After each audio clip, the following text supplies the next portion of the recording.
व्याख्यामुद्रां करसरसिजैः पुस्तकं शङ्खचक्रे बृद्भिन्नस्फटिकरुचिरे पुण्डरीके निषण्णः अम्लानश्रीरमृतविशदैरंशभिप्लावय नमाम् आविर्भूयादनगमहिमा मानसे वागधीशः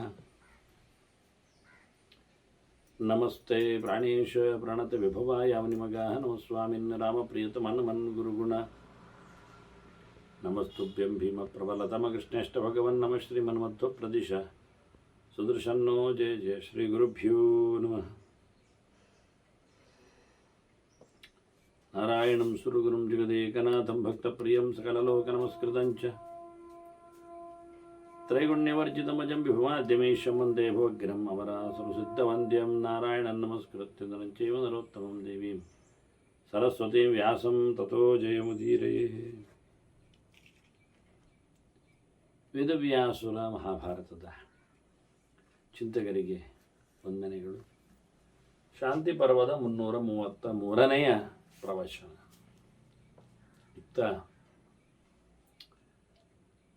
ಇಂದ್ರ ತನ್ನೆಡೆಗೆ ಬಂದ ಸಂಪತ್ತಿನ ಅಧಿದೇವತೆಯಲ್ಲಿ ಮಹಾಲಕ್ಷ್ಮಿಯಲ್ಲಿ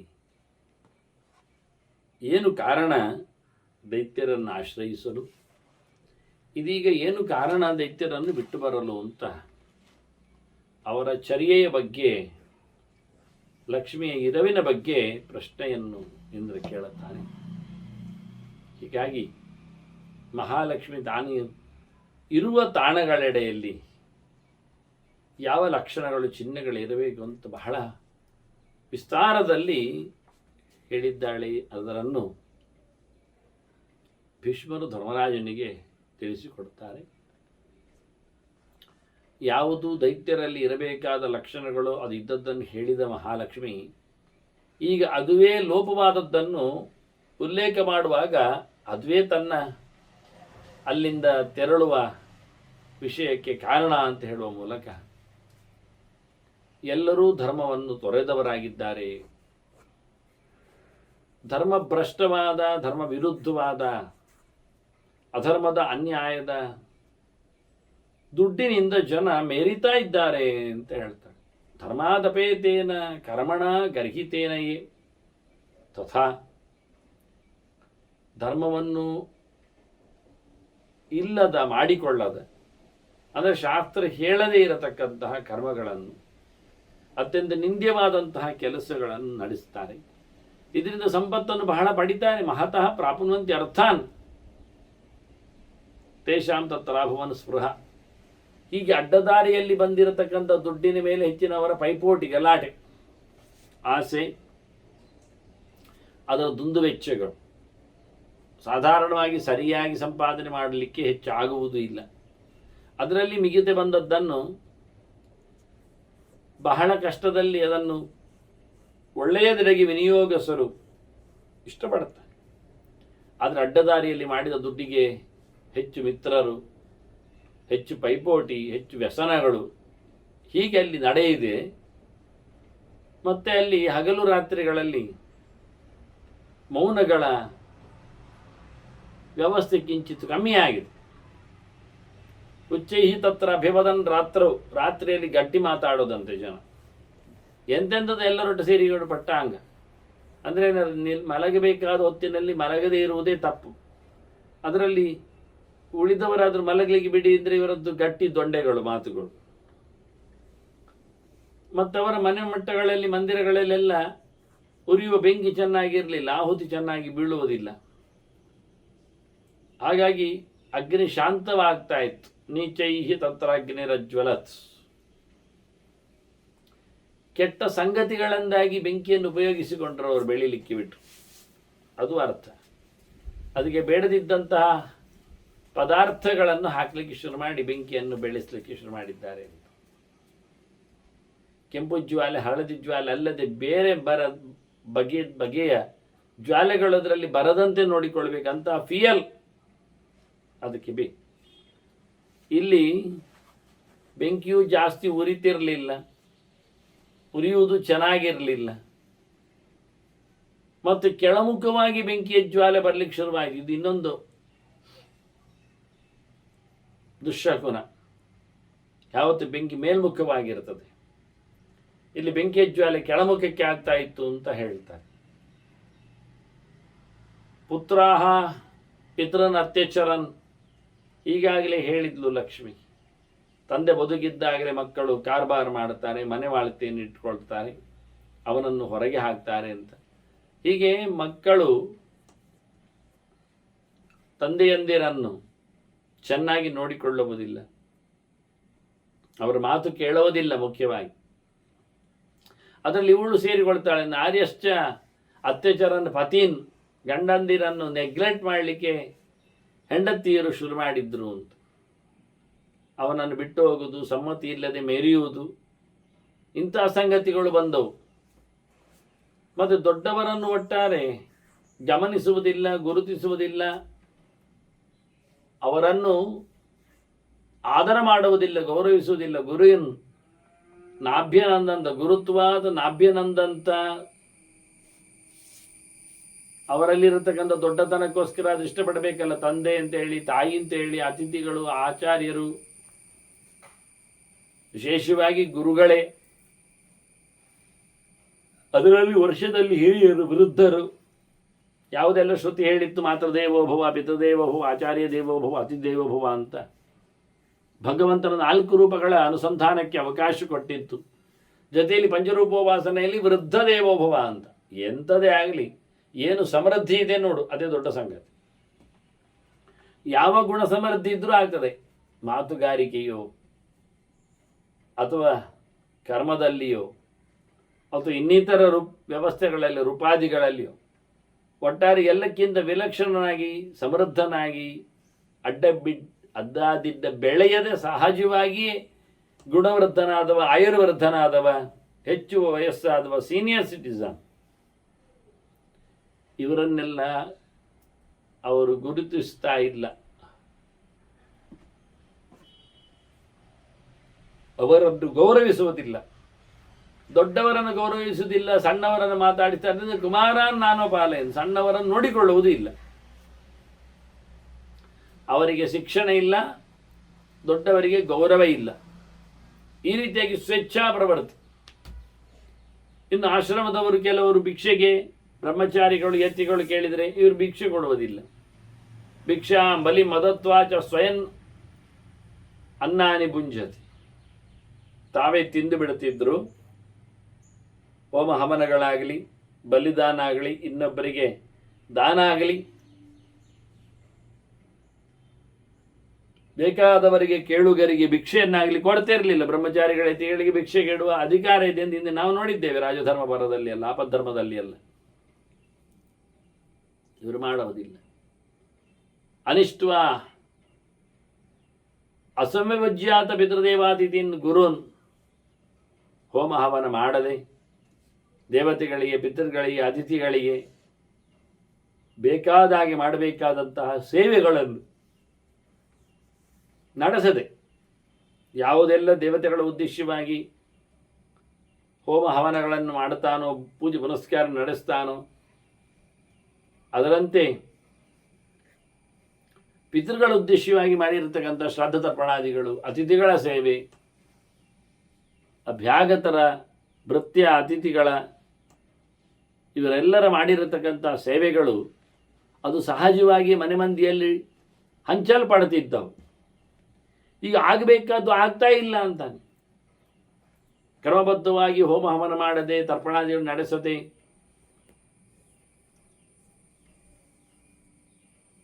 ಕೊಡಬೇಕಾದ ದಾನ ಧರ್ಮಗಳನ್ನು ನಡೆಸಿಕೊಡದೆ ಮಾಡದೆ,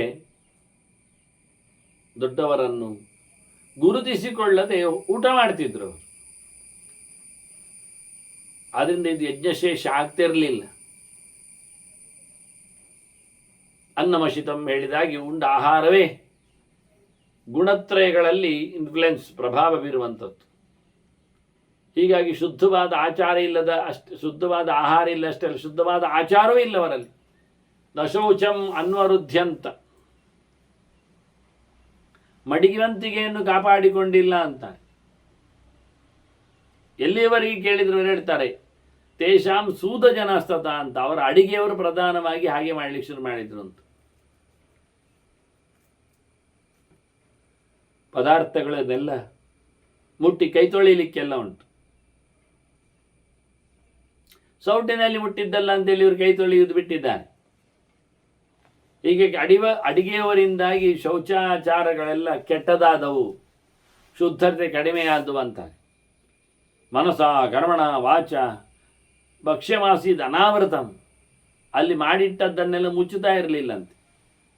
ಮುಚ್ಚುವುದರಿಂದ ಅದರ ಪರಿಮಳ ಉಳಿತದೆ, ಅದರ ಬಿಸಿತನ ಉಳಿತದೆ, ಅದರಂತೆ ಅದರ ಶುದ್ಧತೆ ಉಳಿತದೆ. ಯಾವಾಗ ಅದನ್ನು ತೆರೆದಿಡ್ತೀರೋ ಆಗ ಅದರ ಪರಿಮಳ ಹೋಗ್ತದೆ, ಇನ್ಯಾವುದೋ ಕ್ರಿಮಿಕೀಟಗಳು ಬೀಳುವ ಸಾಧ್ಯತೆಗಳಿರ್ತವೆ. ಅಲ್ಲಾದರೂ ಜನರು ನೋಡ್ತಾರೆ, ಅದನ್ನು ಜನರು ನೋಡುವ ಮೂಲಕ ಅದರ ಆಸೆಯನ್ನು, ಅದರ ವಾಸನೆಯನ್ನು ಆಘ್ರಾಣಿಸ್ತಾರಾದ್ದರಿಂದ ಅದು ಒಂದು ದೃಷ್ಟಿಯಿಂದ ನಿವೇದಿತ ಆದ ಹಾಗೆ. ಅದರಿಂದ ನೈವೇದ್ಯಕ್ಕೆ ತರುವಾಗ ಮುಚ್ಚಿಕೊಂಡು ಬರುವುದು, ಹಾಗೆ ಬಾಳೆಯಲ್ಲಿ ಮುಚ್ಚಿಕೊಂಡು ತಗೊಂಡು ಹೋಗುವುದು, ಅದು ಊಟ ಹಾಕಿಸಿದ್ದಕ್ಕೆ ತಂದದ್ದೇನಲ್ಲ, ಅದು ಮುಚ್ಚಳದ ಸ್ಥಾನದಲ್ಲಿ. ಅದರಿಂದ ಇವರದ್ದೆಲ್ಲ ಯಾವುದಕ್ಕೂ ಮುಚ್ಚಳವೇ ಇಲ್ಲಂತೆ, ಎಲ್ಲ ಮಾಡಿಟ್ಟು ಎದುರಲ್ಲಿ ಕಾಣುವ ಹಾಗೆ. ಅದರಿಂದ ಕಾಣಬಾರದವನು ಕಾಣುವ ಮೂಲಕ ಅದು ಅಯೋಗ್ಯವಾಗಿದೆ. ಕೆಲವರದ್ದು ನೆರಳು ಬೀಳಬಾರದು, ಪೂಜೆ ಪುನಸ್ಕಾರಗಳಲ್ಲಿ ಯಾರು ಬರಬಾರದು ಅಂತ ಹಿಂದೆ ಹೇಳ್ತಿದ್ರು. ಮುಖ್ಯವಾಗಿ ಉದ್ದೇಶ ಇದುವೇ. ಅಲ್ಲಿ ಉಪಯೋಗಕ್ಕೆ ಬರತಕ್ಕಂಥ ದೇವೋಪಕರಣಗಳು, ದೇವರ ವಸ್ತುಗಳು, ಇವುಗಳ ಮೇಲೆ ಯಾರ ನೆರಳು ಬೀಳಬಾರದು. ಯಾರ ದೃಷ್ಟಿರೋಟವ ಅಲ್ಲಿ ಹಾಕುವುದು ತಪ್ಪು. ಅದರಿಂದ ದೇವೋಪಕರಣಗಳಲ್ಲಿನ ಆಸ್ವಾದ ಅವರಲ್ಲಿ ಬರಲಿಕ್ಕೆ ಹೋಗ್ತದೆ ಮನಸ್ಸಿನಲ್ಲಿ. ಎನ್ನ ಚಂದ ಉಂಟಲ್ಲ, ಒಳ್ಳೆ ಪರಿಮಳದ್ದಲ್ಲ ಪುಷ್ಪ ಅಂತ ಹೇಳಿದ್ರು ಸಾಕು, ಆ ಪುಷ್ಪ ಮತ್ತೆ ದೇವರಿಗೆ ಬೀಳುವುದಿಲ್ಲ, ಬೀಳಬಾರದು. ಹೀಗಾಗಿ ಇವರು ಮನಸ ಕರ್ಮಣ ವಾಚ ಅಂತ ಹೇಳಿದ್ದಾರೆ. ಮನಸ್ಸಿನಿಂದ, ಕೃತಿಯಿಂದ, ಬಾಯಿಯಿಂದಲೂ. ಹಾಗಾಗಿ ಈ ಪದಾರ್ಥವನ್ನು ನಾನು ಇಷ್ಟಪಡ್ತೇನೆ, ತಿಂತೇನೆ ಹೇಳಿದರೆ ಅದು ತಿಂದ ಹಾಗೆ ಅದರಲ್ಲಿ ಶೌಚತನ ಹೋಗ್ತದೆ. ಇದು ನನಗೆ ಬೇಕು ಅಂತ ಮುಟ್ಟಿಕೊಂಡದ್ರಿಂದಲೂ ಮೈಲಿಗೆ ಆಯ್ತದು. ಆದ್ದರಿಂದ ಕೈಯಲ್ಲಿ ಮುಟ್ಟಲಿ, ಬಾಯಲ್ಲಿ ಹೇಳಲಿ, ಮನಸ್ಸಿನಲ್ಲೇ ಯೋಚನೆ ಮಾಡಿಕೊಳ್ಳಲಿ ನನಗೆ ಆಗ್ತದಲ್ಲ ಅಂತ, ಅಲ್ಲಿಗೆ ವಸ್ತುಗಳೆಲ್ಲ ಹಾಳಾಗ್ತವೆ. ಆದ್ದರಿಂದ ಅದನ್ನೆಲ್ಲ ಸೀಕ್ರೆಟ್ ಆಗಿಡಬೇಕು, ವ್ಯಕ್ತಿಗಳಿಗೆ ಹಾಕುವವರೆಗೂ ತೋರಿಸಿಕೊಳ್ಳದ ಹಾಗೆ ಬಿಚ್ಚಿಡುವುದು. ವೈಜ್ಞಾನಿಕವಾಗಿ ಇನ್ಸೆಕ್ಟ್ಸ್ಗಳ ಪ್ರಭಾವಕ್ಕೆ ನೊಣಗಳೆಲ್ಲ ಕೂತ್ಕೊಳ್ತಾವಲ್ಲ, ಕೆಟ್ಟ ಶಕ್ತಿಗಳೇ ಅದನ್ನು ಗಮನಿಸಿ ಆಸ್ವಾದಿಸಬಹುದು. ಇದರಿಂದ ಅವುಗಳು ದುಷ್ಟತೆಯನ್ನು ಪಡಿತಾವೆ ಎನ್ನುವುದನ್ನು ಹೇಳ್ತಾರೆ. ಮತ್ತು ಹಾಗೆ ಮುಚ್ಚುವುದರಿಂದ ಮಕ್ಕಳ ಬೇಜಾರಾಗ್ತದೆ, ಮಕ್ಕಳಿಗೆಲ್ಲ ಕೊಟ್ಟುಕೊಳ್ಳಿ ಅಂತಾರೆ ಅವರು. ಬಾಲಾನ ಪ್ರೇಕ್ಷಮಾಣಾನ ಭಕ್ತಾನಶ್ನಂತಿ ಮೋಹಿತಾ. ಯಾರು ಮಕ್ಕಳು ಮಿರಿ ನೋಡ್ತಾ ಇರುವಾಗಲೇ, ಮಿಕ್ಕಿ ನೋಡುವಾಗಲೇ ತಾವೆಲ್ಲ ತಿಂತಾರಲ್ಲ, ಇದು ಪಾಪವೇ ಅಂತ. ದೇವರ ಪೂಜೆ ಆದ ತಕ್ಷಣ ಮಕ್ಕಳಿಗೆಲ್ಲ ಅದನ್ನು ಹಂಚಲಿಕ್ಕೆ ಉಂಟು. ಅವರು ತಿಂದ ಬಳಿಕ ನಾವು ತಿನ್ನಲಿಕ್ಕೆ ನಿಜವಾಗಿ ಸಣ್ಣ ಮಕ್ಕಳಿಗೆ ಕೊಡಬೇಕು ಊಟ. ಅವುಗಳಿಗೆ ಊಟ ಹಾಕಿ ಅರ್ಧ ಗಂಟೆ ನಂತರ ತಡವಾಗಿ ಬರುವುದು ಅವುಗಳಿಗೆ ಸ್ವೀಟ್, ಖಾರ, ಪಾಯಸ ಎಲ್ಲ. ಎಂಥ ಕರ್ಮಕ್ಕೆ? ಮಕ್ಕಳಿಗೆ ಮೊದಲೇ ಹಾಕಿ ಬಿಡಬೇಕು.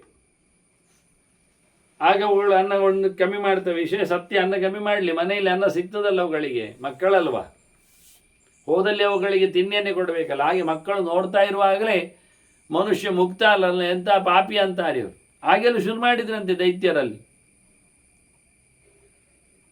ಮನೆಯಲ್ಲಿ ಒಂದು ದಾಸ ಕೆಲಸದವ, ಅದು ಅಪಶಕುನಂತೆ.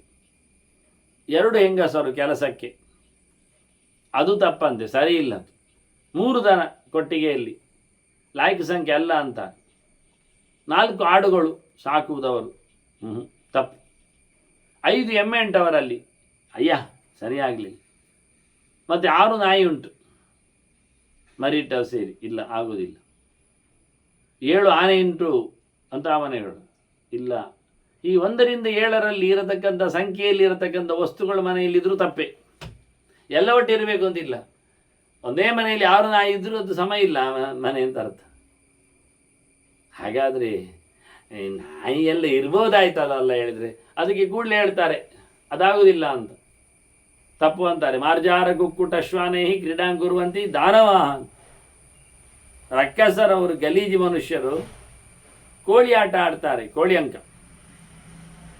ಬೆಕ್ಕಿನ ಜೊತೆಯಲ್ಲಿ ಆಡ್ತಾರೆ, ಮುದ್ದಿಸ್ತಾರೆ ಅದನ್ನು, ಅದಕ್ಕೆ ಚಡ್ಡಿ ಶರ್ಟ್ ಎಲ್ಲ ಹಾಕ್ತಾರೆ. ಮತ್ತು ನಾಯಿ ಬಿಸ್ಕೆಟ್ ತಂದು ಅದರೊಟ್ಟಿಗೆ ತಗೊಂಡೋಗಿ ಮೆರವಣಿಗೆ ಮಾಡಿಕೊಂಡು ಬರ್ತಾರೆ.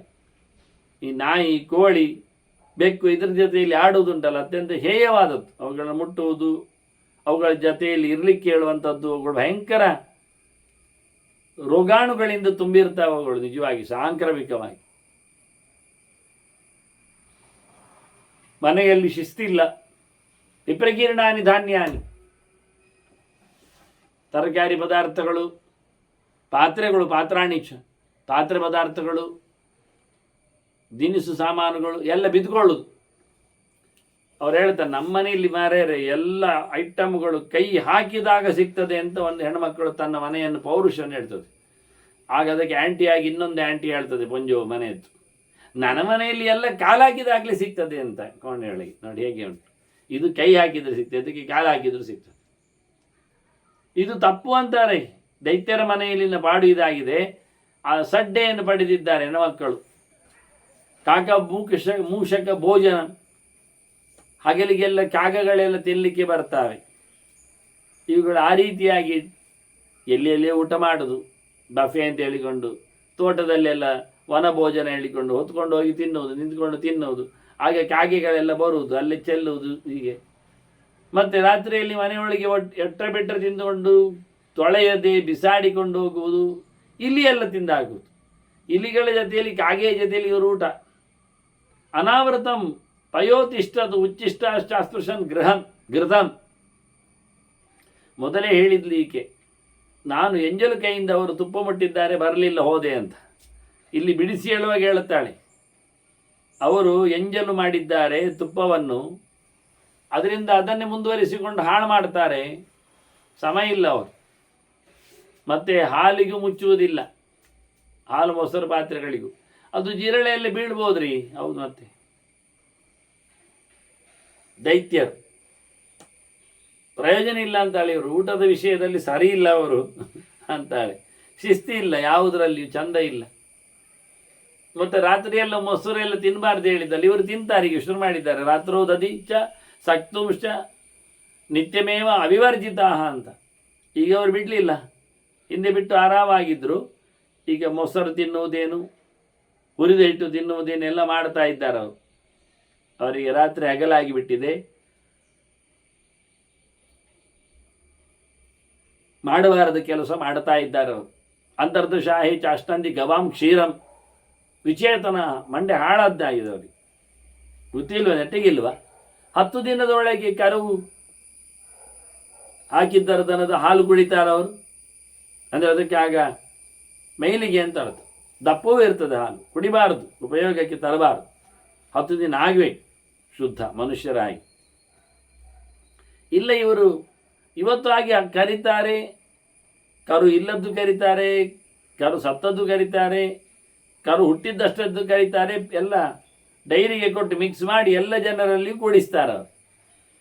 ಮೊದಲು ಬಿಡಬೇಕಾದ್ದು ಹೊರಗಿನಿಂದ ಬರುವ ಹಾಲು ಮೊಸರು, ಅದರ ಅಡುಗೆ, ಅದು ದೇವರ ವಿಷಯದಲ್ಲಿ ಶುದ್ಧಿಯಲ್ಲಿ ಬರುವುದೇ ಇಲ್ಲ. ಮತ್ತೆ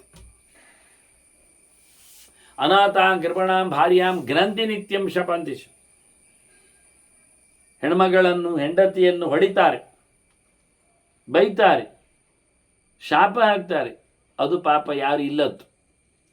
ತಂದೆ ತಾಯಿಗಳೆಲ್ಲ ಸತ್ತೋಗಿವೆ, ಅಥವಾ ಎಲ್ಲೋ ದೂರದಲ್ಲಿ ಇರಬಹುದು, ಹತ್ತಿರದಲ್ಲಿ ಇಲ್ಲ. ಪಾಪ ಇದ್ದಾಳೆ, ಅನ್ಯಾಯ ಮಾಡಿಲ್ಲ, ತಪ್ಪಿಲ್ಲದವಳು. ಆದರೂ ಅವಳ ಮೇಲೆ ಆಕ್ಷೇಪಗಳಿಂದ ಅವಳನ್ನು ಚೆನ್ನಾಗಿ ನೋಡಿಕೊಳ್ಳುತ್ತಾ ಇಲ್ಲ ಮನೆ ಮಂದಿಗಳು. ಒಂದು ಹೆಣ್ಮಗಳು ಮನೆಯಲ್ಲಿ ಶುದ್ಧಾಚಾರ ಶುದ್ಧ ವಿಹಾರ ಸಂಪನ್ನನಾದವಳು ಅಳಬಾರದು, ಅವಳನ್ನು ಘಾಸಿಗೊಳಿಸಬಾರದು. ಇದು ಲಕ್ಷ್ಮಿ ಹೇಳ್ತಾಳೆ, ತನ್ನ ನಿಜವಾದ ಪೌರುಷದ ಪ್ರತೀಕ ತಾನೇ ಆ ಲೆಕ್ಕದಲ್ಲಿ. ಮತ್ತು ಬೇಡದಿದ್ದ ತಿಂತಾರೆ ಜನರು ಅಂತಾಳೆ ಇವಳು. ಶೂದ್ರಾನ್ನ ಪುಷ್ಟಾ ವಿಪ್ರಾಸ್ತು ನಿರ್ಲಜ್ಜಾಷ್ಟ ಭವಂತ್ಯುತ. ನಾಚಿಕೆಗೇಡು ಜನರು. ಎಲ್ಲೆಲ್ಲಿ ಯಾರ್ಯಾರ್ದೋ ಹೋಟೆಲ್ ಹೋಗಿ ತಿಂತಾವೆ ಇವುಗಳು. ಯಾರು ಬ್ರಾಹ್ಮಣರು ಅಂತ ಹೇಳಿಕೊಳ್ಳುವವರು ಅವಳು ಹೇಳುದು ಲಕ್ಷ್ಮಿ. ಯಾರು ಇನ್ನಿತರ ವಸ್ತುವನ್ನು ತಿಂತಾರೋ ತಾನು ಮಾಡದ್ದಲ್ಲದೆ ತನ್ನವರಲ್ಲದೆ ತನಗೆ ಆಪ್ತರಾಗಿಯವರಲ್ಲದೆ ಯಾರದು ಊಟ ಮಾಡ್ತಾನೆ ಅವನು ಹಾಳಾದವ ಅಂತ ಅರ್ಥ. ಲಕ್ಷ್ಮಿಯ ಪಾತ್ರನೇ ಅಲ್ಲ ಅವನು, ನಾಶೆ ಕೆಟ್ಟವ. ಸಂಕೀರ್ಣಾನಿ ಚ ಧಾನ್ಯಾನಿ ನಾತ್ಯವೇಕ್ಷದ್ ಗುಡುಂಬಿನಿ. ಮನೆಗೆ ಹೆಂಗಸಿನ ಕೆಲಸ ಅಂತ ಕೇಳಿದರೆ ಒಪ್ಪಪೂರ್ಣವಾಗಿ ಇರಬೇಕಾದ್ದನ್ನು ಇರುವಂಥದ್ದು, ಇಡಿಸುವಂಥದ್ದು. ಈ ಲೈಬ್ರೇರಿಯನ್ ಅವನಿಗೇನು ಕೆಲಸ ಅಂದರೆ ಅವನಿಗೆ ಹೊತ್ತಗೆಗಳು ಮಕ್ಕಳು ಓದಿಕೊಟ್ಟು ವಾಪಸ್ ಕೊಟ್ಟದ್ದನ್ನು ರೀಪ್ಲೇಸ್ ಮಾಡಲಿಕ್ಕೆ ಉಂಟವನು, ರಿಆರ್ಡರಲ್ಲಿ ಇಡಬೇಕು, ಮತ್ತೆ ಅಲ್ಲಿಗೆ ತೊಗೊಂಡೋಗಿ. ಅದು ಅವನ ಕೆಲಸ. ಅವ್ರು ಕೊಡ್ತಾರೆ ಕೌಂಟರಲ್ಲಿ, ಅಲ್ಲಿ ಜೋಡಿಸ್ಬೇಕು. ಅವನಿಗೆ ಸಂಬಳ ಕೊಡದೆ ಜೋಡಿಸುವುದರಲ್ಲಿ ತೆಗೆದುಕೊಡುವುದರಲ್ಲಿ ಮತ್ತೊಂದು. ಹಾಗೆ ಮನೆಯಲ್ಲಿ ಮನೆಯ ರಾಣಿಯಾಗಿ ನಿಂತವಳು ಎಲ್ಲ ಪಾತ್ರ ಪದಾರ್ಥಗಳನ್ನು, ದವಸ ಧಾನ್ಯಗಳನ್ನೆಲ್ಲ ಚೆಂದಾಗಿ ತೆಗೆದಿರಿಸಬೇಕು. ಅವುಗಳಿಗೆಲ್ಲ ಹುಳ ಬರುವಂತೆ, ಅದು ಹಾಳಾಗುವಂತೆ, ಎಲ್ಲ ಬೀಳುವಂತೆ, ಅದು ತೊಳೆಯುವಂತೆ ಎಲ್ಲ ಮಾಡಲಿಕ್ಕೆ ಬಿಡಬಾರ್ದು. ಅಂತಹ ಸಂದರ್ಭಗಳಲ್ಲಿ ಲಕ್ಷ್ಮಿಯಲ್ಲಿ ಇರುವುದಿಲ್ಲ, ಅದು ಗಲೀಜಿಗೆ ಹೋಗ್ತಾಳ. ಅದು ಹೆಣ್ಮಕ್ಕಳ ಕೆಲಸ, ಅವರು ಗಟ್ಟಿಯಾಗಿ ಮಾಡಲೇಬೇಕು ಸರಿಯಾಗಿ. ಗೃಹೇ ಕಂಟಕಿನೋ ವೃಕ್ಷ ತಥಾ ನಿಷ್ಪಾವವಲ್ಲರಿ. ಧಾನ್ಯದಲ್ಲಿ ಒಂದು ನಿಷ್ಪಾವ, ಅದನ್ನು ಬೆಳೆಸ್ತಾರೆ ಅವರು, ಬಳ್ಳಿ. ಅದರ ಅಮೃತ ಬಳ್ಳಿಯೆಲ್ಲ ಅವರಿಗೆ ಮಂಡೆ ಮಾರಿ ಬಿಡಲಿಕ್ಕೆ. ವೀಳ್ಯದೆಲೆ ಎಲ್ಲ ಬೆಳೆಸುವುದಿಲ್ಲ, ಬೆಳೆದಿದ್ದ ಬಳ್ಳಿಗಳನ್ನೆಲ್ಲ ಬೆಳೆಸ್ತಾರೆ. ಮಧ್ಯದಲ್ಲಿ ಮನೆಯಲ್ಲಿ ಎಲ್ಲ ಕ್ರೋಟಾನ್, ಕಳ್ಳಿ ಗಿಡ, ಮುಳ್ಳು ಗಿಡ, ಇದನ್ನೆಲ್ಲ ಚಟ್ಟಿಯಲ್ಲಿ ಚಂದ ಮಾಡಿ ಹಾಕಿ ಅದಕ್ಕೆಲ್ಲ ಮೊಟ್ಟೆ ಮಂಡೆಯ ಮೇಲೆಗೆ ವಾರೆಯಲ್ಲಿ ಹಾಕಿ ಚಂದ ನೋಡ್ತಾರೆ. ಪ್ರಯೋಜನ ಇಲ್ಲ ಅಂತ. ತುಳಸಿ ಮರಗಳೆಲ್ಲ ಇರಬೇಕಾದ್ದು. ಮತ್ತು ಇವರು ಇಂತಹ ಉಪಯೋಗಕ್ಕಿಲ್ಲದ, ದೇವರಿಗೆ ಉಪಯೋಗಕ್ಕಿಲ್ಲದ ಪತ್ರಪುಷ್ಪಗಳ ಗಿಡಗಳನ್ನು ಬೆಳೆಸ್ತಾರೆ. ಒಳ್ಳೆಯದಲ್ಲ ಅದು. ಅವುಗಳಿಗೆಲ್ಲ ಕೆಟ್ಟ ಅಸುರರೇ ಅವುಗಳಿಗೆ ಅಭಿಮಾನಿಗಳಾಗಿರುತ್ತಾರೆ. ಹಾಗಾಗಿ ಅವರನ್ನೇ ಮತ್ತೆ ಸಾಕಿದ ಹಾಗೆ. ಬಿಲ್ವ, ಅಶೋಕ, ಪಾರಿಜಾತ, ನಂದ್ಯಾವರತ ಇವೆಲ್ಲ ಕಾಣುವುದಿಲ್ಲ ಮನೆಯಲ್ಲಿ. ಸಂಪಿಗೆ, ರಂಜೆ, ಮಂದಾರ ಇವೆಲ್ಲ ದೂರ ಹೋಗಿದೆ. ಬೇರೆ ಗಲೀಜು ಮುಳ್ಳಿನ ಗಿಡಗಳೆಲ್ಲ ಹೆಚ್ಚು ಮೆರೆಯುತ್ತಾ ಇವೆ ಅಂತ. ಅವುಗಳ ಹೊನ್ನೆ ಇಟ್ಕೊಳ್ಳಿ, ಅದರಲ್ಲಿ ಮುಳ್ಳಿದೆ. ಅವುಗಳ ಹೂವುಗಳು ಸಹ ಪರಿಮಳ ಇಲ್ಲ, ಚಂದವೇ ಇಲ್ಲ ನೋಡಲಿಕ್ಕೆ. ಇಂಥದ್ದೆಲ್ಲ ಆಟಕ್ಕಾಗಿ ಮನೆಮಟ್ಟುಗಳನ್ನೆಲ್ಲ ನೋಡಿಕೊಳ್ತಾರೆ. ಇದಕ್ಕೆಲ್ಲ ದೈತ್ಯರೆಲ್ಲ ಅದಕ್ಕೆ ಕಾರಣರಿರ್ತಾರೆ, ಅದನ್ನೇ ಮಾಡ್ತಾರೆ. ಕೂಪಸ್ನಾನ ರಥ ನಿತ್ಯಂ ಪರಮೈಥುನಗಾಮಿನ. ಬೇರೆಯವರ ಹೆಣ್ಣು ಮಕ್ಕಳನ್ನೆಲ್ಲ, ಬೇರೆಯವರ ಗಂಡಂದಿರನ್ನೆಲ್ಲ ಇಟ್ಟುಕೊಳ್ತಾರೆ, ಅವರಲ್ಲಿ ಸಂತೋಷ ಪಡ್ತಾರೆ, ಗಲೀಜಿ ಸಂಬಂಧವನ್ನು ಬೆಳೆಸ್ತಾರೆ. ಅದು ಫ್ಯಾಷನ್ ಇವರಿಗೆ. ಮತ್ತೆ ಅದನ್ನು ಹೇಳಿಕೊಳ್ತಾರೆ, ತಮ್ಮ ಗತ್ತು, ತಮ್ಮ ತಾಕತ್ತು ಅಂತ. ಹಾಳು ಸಂಗತಿ. ಒಬ್ಬ ಕೊಲೆಗಾರ, ನಾನು 10 ಕೊಲೆ ಮಾಡಿದೆ, ಬರೋ ವರ್ಷ 10 ಮಾಡ್ತಾನೆ ಹೇಳಿದರೆ ಅವನು ದೊಡ್ಡ ಜನವಾಗೋದು. ಹೇಳಿಕೊಂಡು ತಿರುಗ್ತಾನೆ ಅಂದ ತಕ್ಷಣ ಸಮಾಜ ಘಾತುಕನಾಗುವುದಿಲ್ಲ. ಹಾಗೆ ಇವರು ಸಹ ಇನ್ನೊಬ್ಬರನ್ನು ರತಿಯಲ್ಲಿ ಉಪಯೋಗಿಸಿಕೊಳ್ಳುವಂಥದ್ದು ಅತ್ಯಂತ ಹೇಯವಾದ ಕೆಲಸ ಅಂತ. ಅದಕ್ಕಾಗಿ ಕೆಲವು ಕ್ಲಬ್ಗಳು, ಪೆಬ್ಬುಗಳೆಲ್ಲ ನಿರ್ಮಾಣಗೊಂಡಿವೆ. ಇದು ದೈತ್ಯ ಕಲ್ಚರ್. ಅದರೊಟ್ಟಿಗೆ ಕೂಪಸ್ನಾನ ರಥ ಅಂತಾರೆ ನಿತ್ಯಂ, ಯಾವಾಗಲೂ ಬಾವಿಯಲ್ಲಿ ಮೀಯುವುದು. ಅದು ಅನ್ಯಾಯ. ಕೆಲವು ದಿನಗಳಲ್ಲಿ ಆದರೂ ಮುಳುಗಿ ಸ್ನಾನ ಮಾಡಿದರೆ ಅವನು ಸ್ವಲ್ಪ ಯೋಗ್ಯನಾಗ್ತಾನೆ. ಹಾಗಾಗಿ ಬಾವಿಯ ಸ್ನಾನ ಎನ್ನುವುದು ಲಕ್ಷ್ಮಿಗೆ ತುಂಬ ಇಷ್ಟವಾದ ವೃತ್ತಿಯಲ್ಲದು. ಬಹಳ ಸಮಯ ಇದನ್ನೆಲ್ಲ ನಾನು ಸಂಧ್ಯಾ ಸಮೀಕ್ಷೆಯಲ್ಲಿ ಕೊಟ್ಟಿದ್ದೇನೆ, ಬೇರೆ ಅರ್ಥಗಳಲ್ಲಿ ಬರುವಾಗ. ಸ್ನಾನದ ಘಟ್ಟದಲ್ಲಿ ಬಂದಾಗ ಎಲ್ಲಿ ಸ್ನಾನ ಮಾಡಲಿಕ್ಕೆ ಅಂತ ಹೇಳಿ. ಹಾಗಾಗಿ ಮಹಾನದಿಗಳಲ್ಲೇ ಮಾಡಿದರೆ ವಿಶೇಷ, ಅವನು ಪುಣ್ಯಾತ್ಮನ ಆಗ್ತಾನೆ. ದಿನಾ ಬಾವಿಯಲ್ಲಿ ಸ್ನಾನ ಮಾಡುವುದು ಅಂದರೆ ಒಂದು ದೃಷ್ಟಿಯಿಂದ ಅವನು ಬೇರೆ ಕಡೆಗೆ ಮುಳುಗಲಿಕ್ಕೆ ಹೋಗದೆ ತನ್ನನ್ನು ಪರಿಪೂರ್ಣವಾಗಿ ಶುದ್ಧ ಮಾಡಿಕೊಳ್ಳಿಲ್ಲ ಅಂತ ಅರ್ಥ. ಅದಕ್ಕಾಗಿ ಗ್ರಹಣಗಳು, ಪರ್ವಕಾಲಗಳು, ಸಂಕ್ರಮಣಗಳೆಲ್ಲ ಮುಖ್ಯವಾಗಿ ಮುಳುಗು ಸ್ನಾನಕ್ಕೆ ಪ್ರಶಸ್ತವಾದ ದಿನಗಳಾಗಿ ಪುರಾಣಕಾರರು ಮತ್ತೆ ಅದನ್ನು ಹೈಲೈಟ್ ಮಾಡಿದ್ದು, ಪ್ರೈಸ್ ಮಾಡಿತ್ತು. ಅದು ತಪ್ಪಾಗ್ತದೆ, ಲಕ್ಷ್ಮಿಯ ಸನ್ನಿಧಾನಕ್ಕೆ ಭಂಗ ಬರ್ತದೆ ಹೇಳಿಕೊಂಡೆ ಅದನ್ನು ಗಮನಿಸಿ ಅವರು ಹೇಳಿದ್ದು, ಬನ್ನಿ ಸ್ನಾನ ಮಾಡಿ ಮುಳುಗಿ ಅಂತ. ತಿಲಾನಶ್ನಂತಿ ರಾತ್ರೌಚ ತೈಲಾಭ್ಯಕ್ತಾಶ್ಚ ಶೇರತೆ. ಇನ್ನು ಕೆಲವರು ಎಣ್ಣೆ ಹಚ್ಚಿಕೊಂಡು ಸ್ನಾನ ಮಾಡು, ಯಾಕೆ ಒಳ್ಳೆ ಮೈಗೆ ಹಿಡೀಲಿ, ಮರುದಿನ ಬೆಳಿಗ್ಗೆ ಸ್ನಾನ ಮಾಡುವ, ಎಣ್ಣೆ ಹಚ್ಚಿಕೊಂಡು ಮಲಗುವುದು, ಸ್ನಾನ ಮಾಡುವುದಲ್ಲ, ನಿದ್ದೆ ಮಾಡುದು. ಮತ್ತೆ ಮರುದಿನ ಬೆಳಿಗ್ಗೆ ಎದ್ದು ಮತ್ತೆ ಬಿಸಿನೀರು ಸ್ನಾನ ಮಾಡಲಿಕ್ಕೆ ಹೋಗುದು. ರಾತ್ರಿ ಎಣ್ಣೆ ಹಚ್ಚಿಕೊಂಡು ಸ್ನಾನ ಮಲಗಲಿಕ್ಕಿಲ್ಲ, ರಾತ್ರಿ ಹೊತ್ತಿನಲ್ಲಿ ಎಳ್ಳು ತಿನ್ನಲಿಕ್ಕೂ ಇಲ್ಲ. ಮತ್ತೆ ನೋಡ್ಲಿಕ್ಕೆ ಹೋದರೆ ರಾತ್ರಿ ಎಳ್ಳು ತಿನ್ನುವುದು ತಪ್ಪೆ, ಎಣ್ಣೆ ಹಚ್ಚಿಕೊಂಡು ಮಲಗುವುದು ತಪ್ಪೆ. ಎಳ್ಳಿನ ಎಣ್ಣೆ ಹಚ್ಚಿಕೊಂಡು ಸತ್ತವರಾಗಿ ಅಂತ ಅರ್ಥ ಆಗ್ತದೆ. ವಿಭೀತಕ ಕರಂಜಾನಾಂ ಛಾಯಾಮೂಲ ನಿವಾಸಿನಃ. ಮನೆಯಂಗಳದಲ್ಲಿ ಮರಗಳು ಬೇರೆ ಬೇರೆ ಒಳ್ಳೆ ಒಳ್ಳೆಯದು ದೇವವೃಕ್ಷಗಳು ಇಲ್ಲ. ಮತ್ತೆ ವಿಭೀತಕಿ, ಕರಂಜ ಮುಂತಾದ ಮರಗಿಡಗಳು, ಹಾಳು ಮರಗಳು ದೈತ್ಯ ವೃಕ್ಷಗಳಾಗಿ ಹೇಳಿದ್ನಲ್ಲ. ತ್ರಿಫಲಾಚೂರ್ಣದಲ್ಲಿ 3 ಬರ್ತದೆ, ಹರಿತಕಿ, ಆಮಲಕಿ ಮತ್ತು ವಿಭೀತಕಿ ಅಂತ. ಅದು ಕೆಟ್ಟ ಮರಗಳಲ್ಲಿ ಸೇರ್ತದೆ ವಿಭೀತಕಿ ಅಂತ ಹೇಳ್ತಾನೆ. ಅದರ ಬುಡದಲ್ಲಿ ಇರುವುದು ಚಂದ ಅಲ್ಲ. ವಟಮೂಲ, ಪ್ಲಕ್ಷಮೂಲ, ಪಾರಿಜಾತ ಮೂಲ, ಚೂತಮೂಲ ಇವೆಲ್ಲ ಪ್ರಶಸ್ತಗಳು. ಕ್ಷುದ್ರ ಶಕ್ತಿಗಳಿರತಕ್ಕಂಥ ಕೆಟ್ಟ ಮರಮಟ್ಟುಗಳ ಅಡಿಯಲ್ಲಿ ಹೋಗುವುದು ಇರುವುದು, ಅದರಿಂದ ಅವನಿಗೆ ಬಾಧೆಯೂ ಆಗ್ತದೆ. ಸ್ಕಿನ್ ಡಿಸೀಸ್ ಬರ್ತದೆ, ಭೂತಚೇಷ್ಟೆ ಶುರುವಾಗ್ತದೆ, ಆವೇಶಕ್ಕೆ ಒಳಗಾಗ್ತಾನೆ, ಈಚಿಂಗ್ ತುರಿಕೆಗಳು, ಚರ್ಮರೋಗಗಳೆಲ್ಲ ಬರ್ತವೆ. ಕೆಲವರು ಕರವೀರ ಪುಷ್ಪವನ್ನೆಲ್ಲ ಹಾಕೊಳ್ತಾರಂತೆ, ಅದು ತಪ್ಪು ಅಂತಾನೆ. ಕರವೀರಂಚ ಪುಷ್ಪಂಚ ಧಾರಯಂತಿ ಚ ಮೋಹಿತಾ.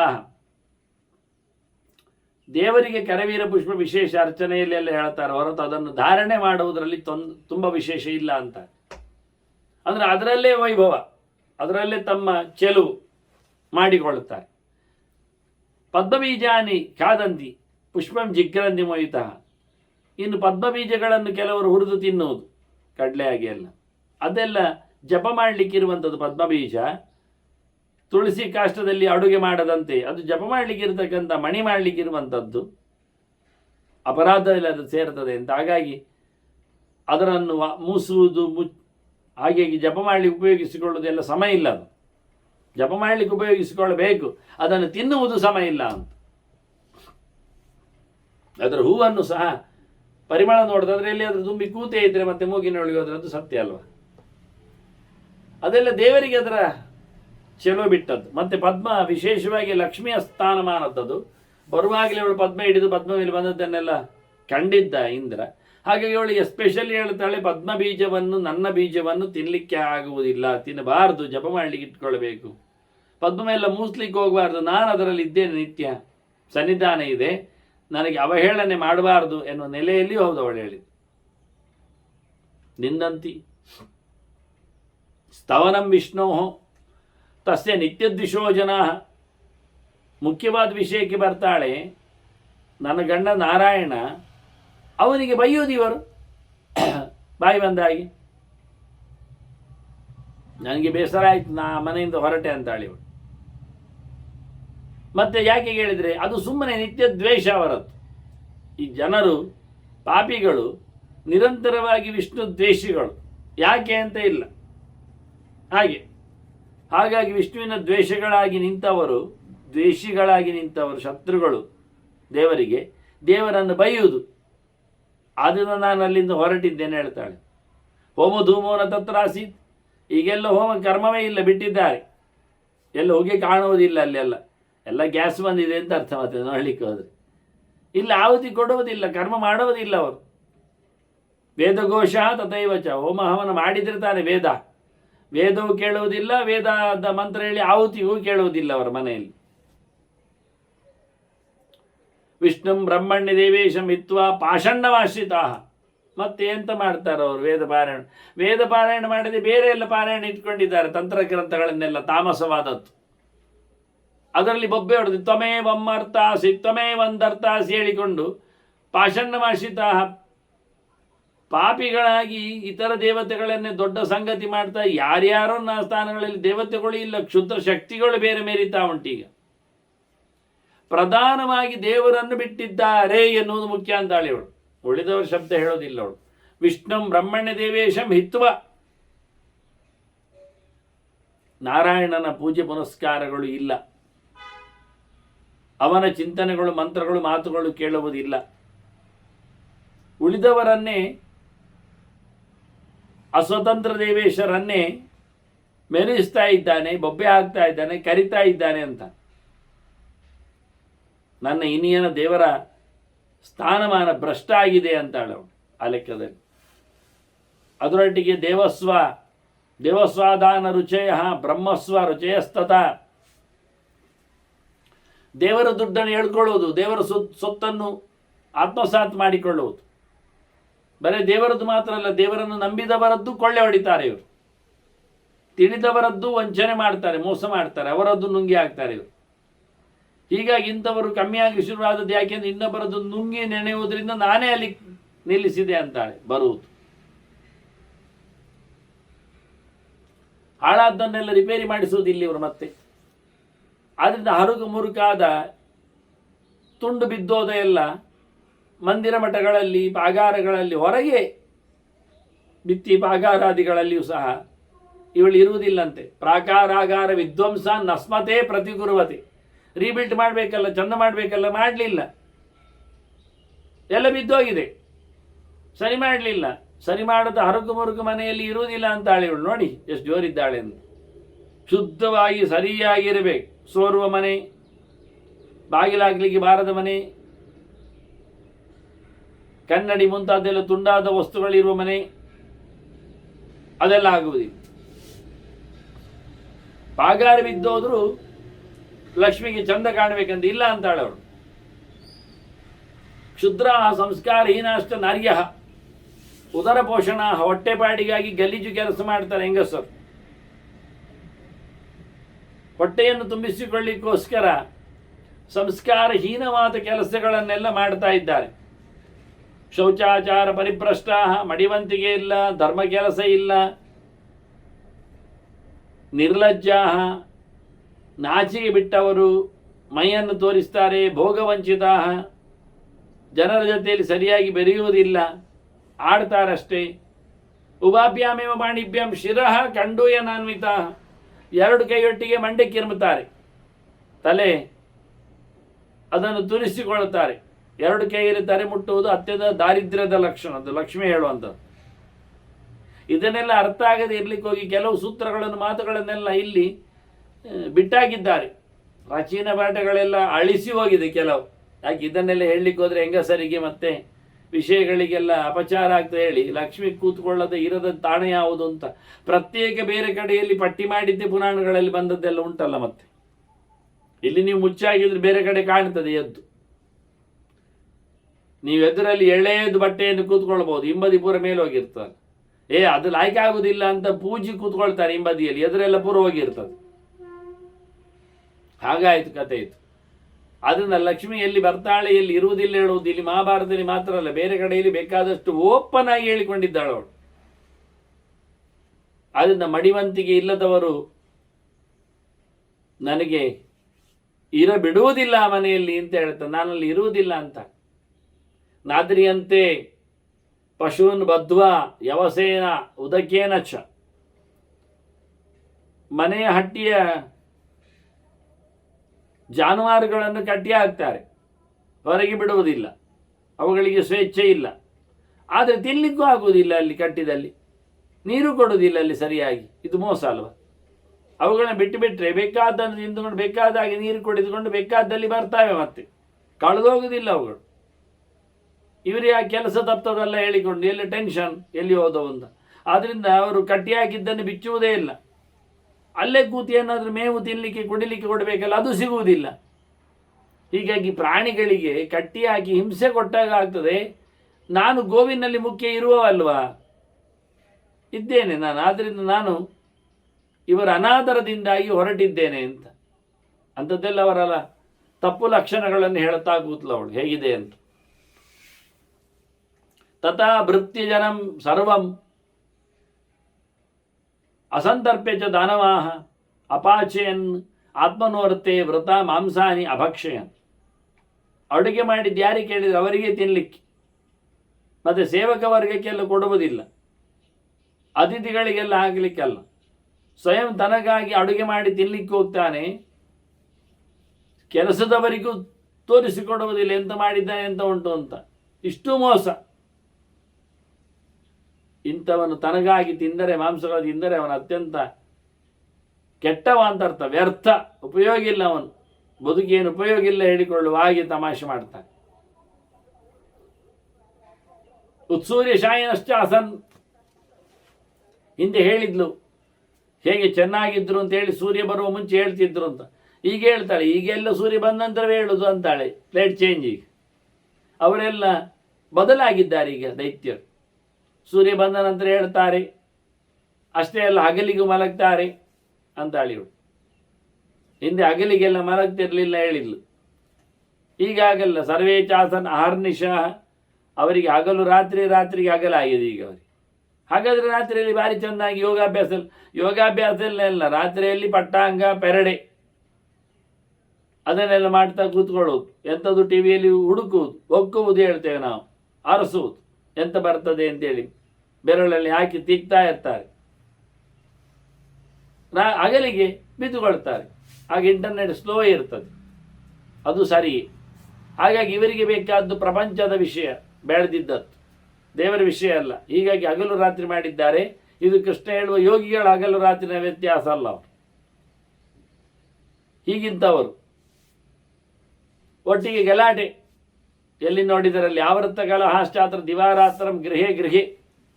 ಪ್ರತಿ ಮನೆಯಲ್ಲಿಯೂ ಹಗಲು ರಾತ್ರಿ ಎನ್ನದೇ ಎದುರು ಕೇಳುವಂತೆ ಗಲಾಟೆ, ಎಲ್ಲ ಜನರಿಗೆ ಕಾಣುವಂತೆ ಇವರದ್ದು ಪೈಪೋಟಿ, ಯುದ್ಧ, ಆಕ್ಷೇಪ. ಎಲ್ಲರ ಮನೆಯಲ್ಲಿಯೂ, ಎಲ್ಲ ದೈತ್ಯರಲ್ಲಿಯೂ ಇದು ಗೃಹೇ ಗೃಹೇ. ಪ್ರತಿಯೊಂದು ಮನೆಯಲ್ಲಿಯೂ ಪ್ರತಿನಿತ್ಯವೂ ಜಗಳ ಜಗಳ ಜಗಳ. ಓಪನ್ ಯಾರಲ್ಲಿ ಹೊರಗೆ ಬಂದೇ ಕಕ್ಕುವುದು, ಬೊಬ್ಬೆ ಹಾಕುವುದು. ಅನಾರ್ಯಾಶ್ಚಾರ್ಯ ಮಾಸೀನಂ ಪರಿಭಾಸ ನದತ್ರ. ಎಷ್ಟು ದೊಡ್ಡವರೇ ಆಗಲಿ ಅವರು ಬಂದಾಗ ಕೂತವ ಎದ್ದು ಗೌರವ ಕೊಡುವುದಿಲ್ಲ. ಅಷ್ಟು ಅವಹೇಳನೆ ಮಾಡುವಷ್ಟು. ಅತ್ಯಂತ ಹಿರಿಯನಾದವು ಬಂದರೂ ಎದ್ದು ನಿಲ್ಲುವ ಸೌಜನ್ಯ ಇಲ್ಲ ಅವರಿಗೆ. ಅವರ ಉಪಸತ್ತಿ ಮಾಡುವುದಿಲ್ಲ. ಮತ್ತೆ ಇನ್ನು ಕೇಳಿದರೆ ಆಶ್ರಮಸ್ಥಾನ ವಿಕರ್ಮಸ್ಥ ಪ್ರಾದ್ವಿಷಂತ ಪರಸ್ಪರಂ. ಯಾರಾದರೂ ಒಳ್ಳೆ ಕೆಲಸ ಮಾಡ್ತಾರಾದರೆ ಅವರಲ್ಲಿ ವಿಗ್ರಹಗಳನ್ನು ಮಾಡುವುದು ಇವರು. ಅವರಿಗೆ ವಿದ್ವೇಷ ಅವರ ಮೇಲೆ. ಈಗ ವಿಶ್ವಾಮಿತ್ರ ಯಜ್ಞ ಮಾಡಿದ ಹಾಗೆ ದೈತ್ಯರಿಗೆ ಏನು ಕಿರುಮದ ಹೇಳಿದರೆ ಅವರ ಕುಂಡವನ್ನು ಹಾಳು ಮಾಡಬೇಕು ಅಂತೇಳಿ ಶೂರ್ಪಣಖಿ ಅಂತವರು ಒಂದು ಮೂತ್ರ ಮಾಡಿತು. ಶೂರ್ಪಣಖಿ ಎಲ್ಲ ತಾಟಕ್ಕೆ ಮುಂತಾದವರು. ಯಜ್ಞ ವಿಘ್ನ ಕರ್ತೃಗಳವರೆಲ್ಲ, ಸುಬಾಹು ಮಾರೀಚ ಎಲ್ಲ ಇಂಥವ್ರು ಸುಮಾರು ಜನರ ಕೆಲಸರೆಲ್ಲ. ಹಾಗೆ ಇವರು ಯಾಕೆ ಮಾಡಿದರು? ವಿಶ್ವಾಮಿತ್ರನ ಪ್ರಾರಬ್ಧ ಏನುಂಟು? ಇಲ್ಲಾದರೆ ಬೇರೆಯವರು ಕಾಡಿನಲ್ಲಿ ಇಲ್ವ? ವಿಶ್ವಾಮಿತ್ರ ಕುಂಡಕ್ಕೆ ಹಾಕಿ ಮೂತ್ರ ಮಾಡಬೇಕಾಯಿತು? ಅಲ್ಲ, ಪ್ರಾರಬ್ಧ ಇರುವುದು ಅವರದ್ದು, ಅನ್ಯಾಯ ಮಾಡಿದವರದ್ದು. ಗಡುಸಾದ ಅನ್ಯಾಯ ಆಗಬೇಕು ಅಂತ ಹೇಳಿ ಹೀಗೆ ಮಾಡ್ತಾರೆ. ಹಾಗಾಗಿ ಯಾರು ಒಳ್ಳೆಯ ಆಶ್ರಮದಲ್ಲಿ ಇದ್ದುಕೊಂಡು ಆಶ್ರಮ ಧರ್ಮವನ್ನು ಪಾಲಿಸ್ತಾರೆ ಅವರನ್ನು ಇವರು ಹಿಗ್ಗು ಮಾಡುವುದು. ಏ ಮಂಗ, ಅವ ಎಂತ ಮಾರಾಯ, ಇದರಲ್ಲಿ ಮೀಯುವುದಿಲ್ಲಂತೆ, ಟ್ಯಾಂಕಿ ವಾಟರಲ್ಲಿ ಅವನಿಗೆ ಟ್ಯಾಂಕಿ ಊಟ ಆಗುವುದಿಲ್ಲಂತೆ, ಇದಂತ ಕತೆ, ಅವನಿಗೆ ಗ್ಯಾಸ್ ಊಟ ಬರುವುದಿಲ್ಲಂತೆ, ಅವನಿಗೆ ಈ ಮಿಷನಲ್ಲಿ ಮಾಡಿದ್ದು ಯಂತ್ರದಲ್ಲಿ ಮಾಡಿದ್ದೆಲ್ಲ ಆಗುವುದಿಲ್ಲಂತೆ, ಎಂತ ಮಡಿ ಅಂತೆ. ಈಗ ತಮಾಷೆ ಮಾಡ್ತಾ ಇದ್ರಂತೆ ಒಬ್ಬರಿಗೊಬ್ಬರಿಗೆ.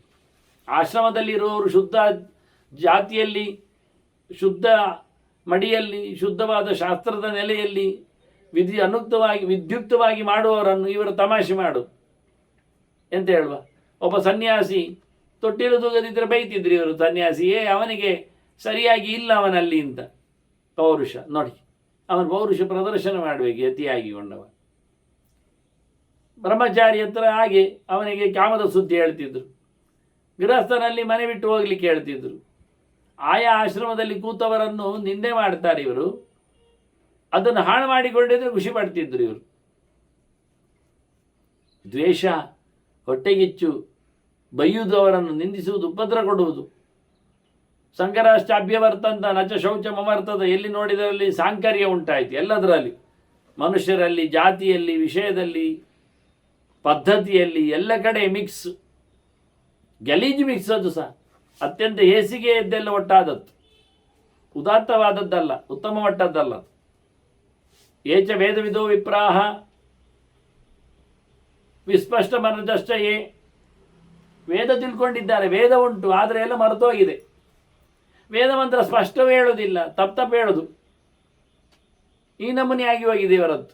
ಯಾಕೆ? ಅಭ್ಯಾಸ ಇಲ್ಲ, ಉಳಿಸಿಕೊಂಡಿಲ್ಲ, ಗಡಿಬಿಡಿ, ಸರಿ ಹೇಳುವುದಿಲ್ಲ. ಹೀಗೆ ಪ್ರಕಟ ಕೇಳಿಯೇ ಗೊತ್ತು ಮಾಡಿಕೊಂಡದ್ದು. ಹಾಗೇ ಆಗಿದೆ. ದೈತ್ಯರ ಪಾಳೆಯದಲ್ಲಿ ವೇದ ಸರಿ ಇಲ್ಲ, ಉಚ್ಚಾರಣೆ ಸರಿ ಇಲ್ಲ, ಮಂತ್ರ ಸರಿ ಇಲ್ಲ. ಅದು ದೋಷವೇ. ಈಗ ಅಷ್ಟಾದರೂ ಹೇಳ್ತಾನೆ, something is better than nothing ಅಲ್ಲ. ನನ್ನಲ್ಲಿ ಕೇಳಿದ್ದೊಮ್ಮೆ ಮಾತಾಡಿಕೊಂಡಾಗೆ ಅಲ್ಲ. ಇತರ ದೇವತೆಗಳನ್ನು ಉಪಾಸನೆ ಮಾಡುವವರಲ್ಲಿ ಏನಾದರೂ ಸಮಥಿಂಗ್ ಉಂಟಲ್ಲ ಹೇಳಿದರೆ, ಇಲ್ಲ ಮಾರಾಯರದು ಮೈನಸ್ ಉಂಟು ಅಂತಾಯಿತು ಅಂದರೆ, ಯಾಕೆ? ಅವ ಶೂನ್ಯದಲ್ಲಿ ಇಲ್ಲ, ಅವ ನ್ಯೂಟ್ರಲಲ್ಲಿ ಇಲ್ಲ, ಅವ ವಾಲಿ ಆಗಿದೆ, ಅಡ್ಡದಾರಿಗೆ ಮೈನಸ್ಸಿಗೆ ಬಂದಾಗಿದೆ. ವಿಷ್ಣುವಿನಡೆಗೆ ಹೋಗಿದ್ರೆ ಪಾಸಿಟಿವ್ ಪ್ಲಸ್ ಆಗ್ತಿತ್ತು, ಸುಮ್ಮನೆ ಕೂತ್ರೆ ನ್ಯೂಟ್ರಲ್ 0 ಆಗ್ತಿತ್ತು. ಈಗ ಅವನು ನೆಗೆಟಿವ್ ಆಗಿ ಬಂದಿದ್ದಾನಲ್ಲ, ಇವತ್ತು ಎಲ್ಲಿಯಾದರೂ ಚೇಂಜ್ ಆಗುವುದಿಲ್ಲ. ಆಚೆ ತಿರುಗಿ ಹೋಗಿ ಆಗಿದೆ. ವಿಷ್ಣು ದ್ವೇಷ ಮಾಡ್ತಾ ಇದ್ದಾನೆ, ಇನ್ನೆಂತ ಹೇಳೋದು? ಹಾಗೆ ಇವರಲ್ಲಿ ಯಾವುದೇ ವೇದಗಳು, ಅವುಗಳ ಉಚ್ಚಾರಣೆಗಳು, ಅವರ ಸೇವೆಗಳು ಸರಿ ಇಲ್ಲ, ಎಲ್ಲ ಬಿಟ್ಟಾಗಿದ್ದಾರೆ. ನಿರಂತರ ವಿಶೇಷತೆ ಬಹುಮಾನ ಅವಮಾನಯೋ.